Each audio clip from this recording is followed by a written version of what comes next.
Yoshua segera berkata, "Bawahanmu mematuhi perintah." Tama mengunduh beberapa video Zakari ke teleponnya, dan kemudian berkata kepada Yoshua, "Sudah hampir waktunya untuk membiarkan Daron dan Sinta berangkat." "Oke," Yoshua berkata tanpa berpikir, "aku akan memberi perintah sekarang." Tama berjalan keluar ke teras, yang berada di lantai 4 dan hanya bisa melihat rumah keluarga Fei tidak jauh. Melihat itu di tengah rumah keluarga Fei, banyak orang yang berpatroli dan berjaga-jaga. Dia tidak bisa membantu tetapi menyeka senyum mengejek di sudut mulutnya. Setelah malam ini, kaisar baru keluarga Fei harus jatuh. Saat ini, Samudera Hindia yang luas. Sambil menikmatinya, dia tidak bisa tidak menjadi sedikit bingung. Di sebelah kanannya, dia masih samar-samar bisa melihat daratan. Yang dia tahu adalah Sri Lanka, yang dikenal sebagai Mutiara Samudera Hindia. Dia juga tidak bisa tidak menjadi sedikit bingung, merasa bahwa dari kemarin hingga hari ini, kecepatan kapal kargo melaju jauh lebih lambat, sedemikian rupa sehingga 1 hari dan 1 malam telah berlalu. Kapal kargo masih belum berlayar jauh dari garis pantai Sri Lanka.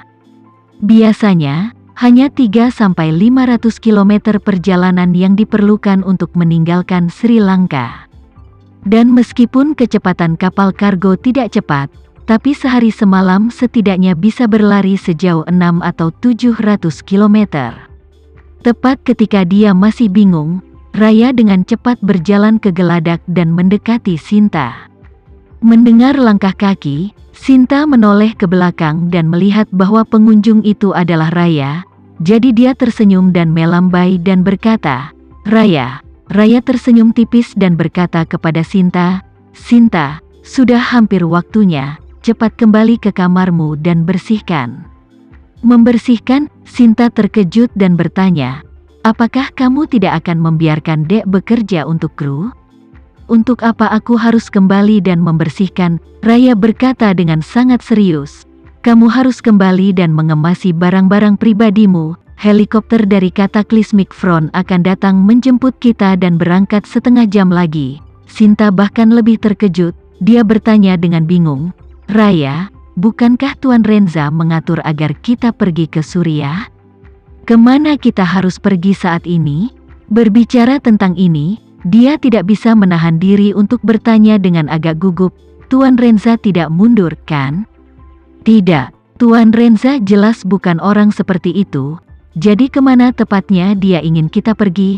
Raya tertawa, kata Tuan Renza, "Mau kemana tidak bisa dikatakan sekarang.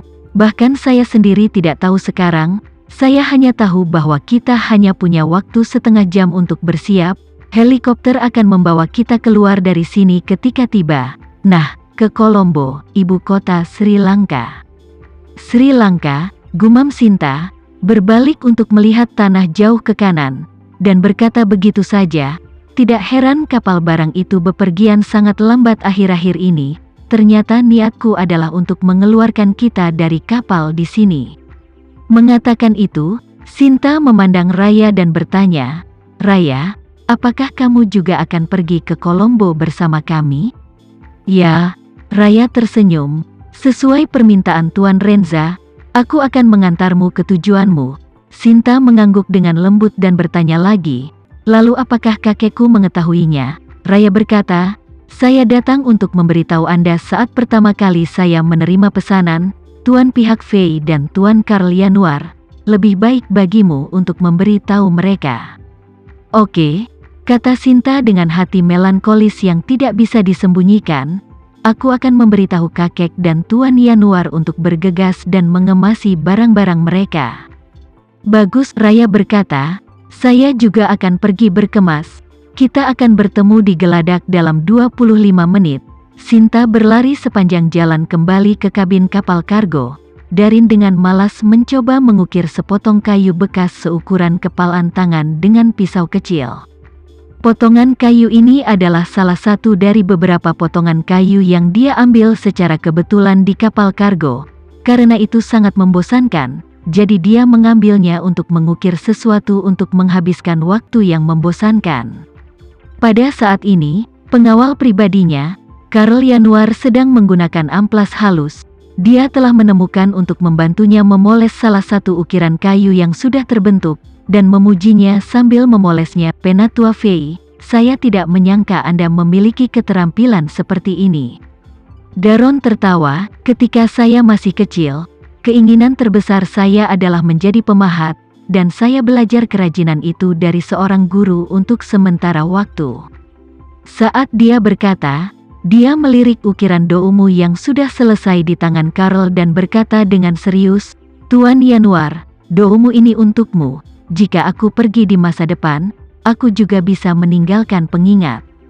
Karl berkata dengan penuh terima kasih. Terima kasih, Tuan Fei, saya sangat menyukai patung Doumu ini, dan aku akan menyimpannya dengan baik sehingga aku bisa hidup sesuai dengan kebaikanmu. Daron mengangguk dan tersenyum. Jika ada kesempatan untuk menemukan sepotong kayu dupa yang bagus di masa depan, aku akan mengukir satu lagi untukmu. Karl tersanjung dan berkata, tidak perlu Penatua Fei, bagian ini lebih dari apa yang saya harapkan. Daron tersenyum tipis dan berkata, ketika kita mengucapkan terima kasih, seharusnya aku yang berterima kasih padamu. Kamu telah bekerja keras untukku selama bertahun-tahun. Dan sekarang kamu terlibat karena aku. Sejujurnya, aku benar-benar merasa kasihan padamu. Karl berkata, sama-sama Tetua Fei, ini tugas saya. Daron mengangguk dan hendak berbicara ketika pintu tiba-tiba didorong terbuka oleh Sinta. Dia memasuki pintu dan melihat kakek dan Karl ada di sana. Jadi dia buru-buru berkata, kakek, Tuan Yanuar, Tuan Renza menyuruh kita untuk bergegas dan mengemasi barang-barang pribadi kita. Sebuah pesawat akan menjemput kita dalam setengah jam dan membawa kita ke Kolombo. Daron terkejut dan bertanya, apakah kita tidak akan pergi ke Suriah? Mengapa berubah menjadi Kolombo? Aku tidak yakin. Sinta berkata, Tuan Renza baru saja memberi perintah, disampaikan oleh Nona Sucipto, dan Nona Su juga akan pergi bersama kami. Aneh, Daron mengerutkan kening dan memukul bibirnya. Kami pergi ke Suriah, saya bisa mengetahuinya. Bagaimanapun juga, Front Kataklismik telah mendirikan pangkalan di sana. Ketika kita sampai di sana, keselamatan kita pasti bisa dijamin. Tapi, membawa kita ke Kolombo untuk apa? Karl juga bingung dan berkata, Sri Lanka relatif kacau, dan Front Kataklismik tidak dapat memiliki terlalu banyak orang di sana. Tentu saja tidak Simen Suriah bagi kami. Mengapa Pak Renza tiba-tiba mengubah rencana? Sinta berkata tanpa daya, jangan bahas ini, karena Pak Renza meminta kami pergi ke Sri Lanka. Kita tentu tidak bisa menolak, itu berkah tapi bukan kutukan. Sebuah kutukan tidak bisa dihindari. Kita hanya bisa memilih untuk percaya pada Tuan Renza. Dan helikopter akan segera tiba, kita harus mengemasi barang-barang kita dengan cepat. Daron menghela nafas dan berkata dengan emosi, Stella benar.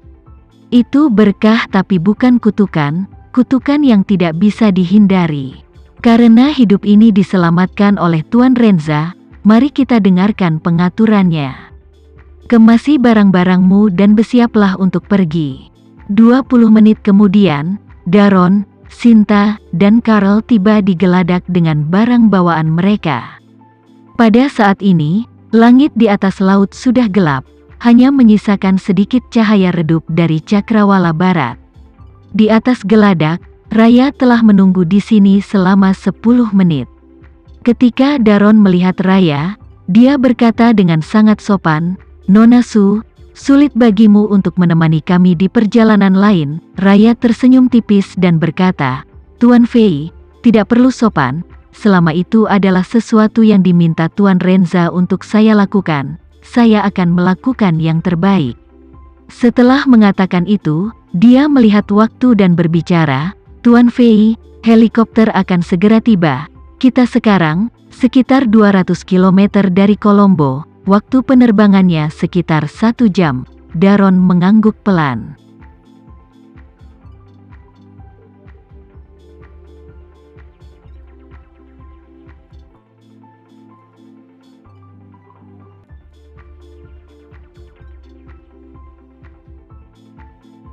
Sekian dulu ya video kali ini, kita lanjutkan lagi videonya di lain waktu. Oh iya, bagaimana menurut kalian? Semoga bisa sedikit menghibur kalian semua. Untuk teman-teman yang baru nonton, jangan lupa subscribe ya, hehehe. Dan kalau teman-teman ada yang ingin gabung langganan, bisa langsung gabung saja untuk dapat fitur yang menarik dan sedikit membantu Mimin. Terima kasih banyak sudah menonton, sampai jumpa lagi, bye.